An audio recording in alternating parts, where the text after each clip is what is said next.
नमस्कार। अगर आपको भी लगता है कि आपकी किस्मत खराब है तो आप गलत हैं। आप अपने किस्मत के भरोसे बैठे रहते हैं। किस्मत में क्या लिखा है इससे कोई मतलब नहीं है।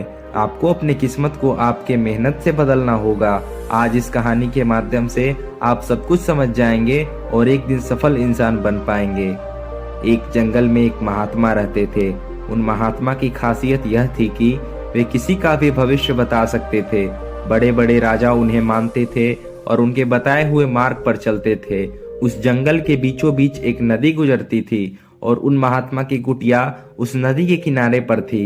नदी के दोनों तरफ दो अलग अलग शक्तिशाली राजाओं के साम्राज्य थे। वे दोनों ही राजा उस महात्मा को बहुत मानते थे। वे दोनों जब भी कोई बड़ा कार्य करते थे तो उन महात्मा से सलाह लेने के लिए अवश्य आते थे। एक दिन इन राजाओं के बीच में किसी बात पर कहा सुनी हो गई। बात इतनी बढ़ गई कि नौबत युद्ध पर आ गई। युद्ध की तारीख और समय ये दोनों तय कर दिया गया। पर जैसे कि दोनों राजाओं का नियम था कि जब भी कोई बड़ा कार्य करते तो वे दोनों उस महात्मा की सलाह जरूर लेते थे।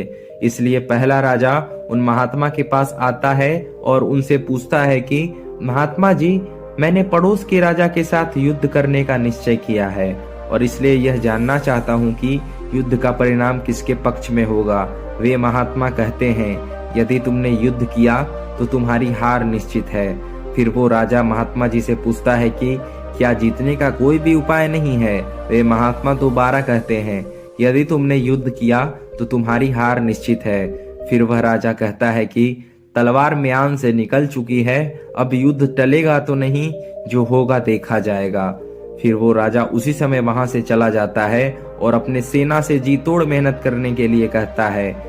सभी सैनिक राजा की आज्ञा मानकर जी तोड़ मेहनत करने के लिए लग जाते हैं। दूसरे दिन दूसरा राजा उन महात्मा के पास आता है और उनसे पूछता है कि महात्मा जी, मैं पड़ोस के राजा के साथ युद्ध करने के लिए जा रहा हूँ, इसलिए मैं इस युद्ध का परिणाम जानना चाहता हूँ कि युद्ध किसके पक्ष में रहेगा। वे महात्मा कहते हैं कि निसंदेह तुम्हारी जीत है और उस राजा के पास तुम्हें हराने का कोई उपाय नहीं है। उन महात्मा की बात सुनकर वो राजा बहुत ही प्रसन्न होता है और सीधा जाकर अपनी सेना को यह खुशखबरी सुनाता है कि युद्ध में उनकी जीत पक्की है। यह बात सुनकर उस राजा के सैनिक भी बहुत खुश हो जाते हैं और युद्ध की तैयारियों में लग जाते हैं। समय बीतता है और युद्ध का दिन आ जाता है। रणभेड़ियां बजाई जाती है और युद्ध शुरू हो जाता है। दोनों सेनाएं एक दूसरे के साथ भिड़ जाती है और मार काट मच जाती है। देखते ही देखते जिस पहले राजा की हार निश्चित थी वो दूसरे राजा की सेना को ढेर कर देती है और पहला राजा वो युद्ध जीत जाता है। जिस महात्मा ने उनसे कहा था कि वो युद्ध हारेगा, युद्ध जीतने के बाद वो पहला राजा उन महात्मा के पास चला जाता है और उनसे पूछता है कि महात्मा जी, आपने तो कहा था कि मैं वो युद्ध हार जाऊंगा, लेकिन मैं तो ये युद्ध जीत गया। आपकी भविष्यवाणी गलत कैसे निकली। फिर वे महात्मा उस राजा से कहते हैं कि मैंने तो वो कहा था जो तुम्हारे भाग में लिखा था, लेकिन तुमने अपने कर्म के अनुसार अपने भाग को बदल दिया। तुम्हारी जीत का कारण यह है कि तुमने अपने भाग से ज्यादा अपने कर्म को आवश्यक समझा और उस दूसरे राजा ने अपना सब कुछ भाग पर छोड़ दिया। उसने अपने कर्म से ज्यादा अपने भाग को आवश्यक समझा और पूरे समय निश्चितता से भरा था, जिसके कारण आज तुम विजयी हो और वो तुम्हारा बंधक है।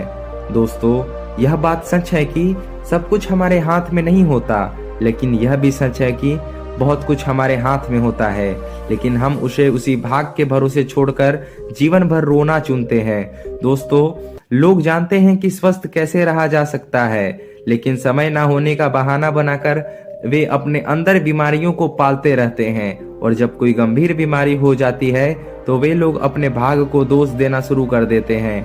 दोस्तों, अगर आज हम किसी समस्या में हैं तो वे सिर्फ हमारे पुराने गलत कर्मों के कारण हैं और कल अगर हम इस समस्या से निकलेंगे तो वे सिर्फ आज के अच्छे कर्म के कारण ही निकलेंगे।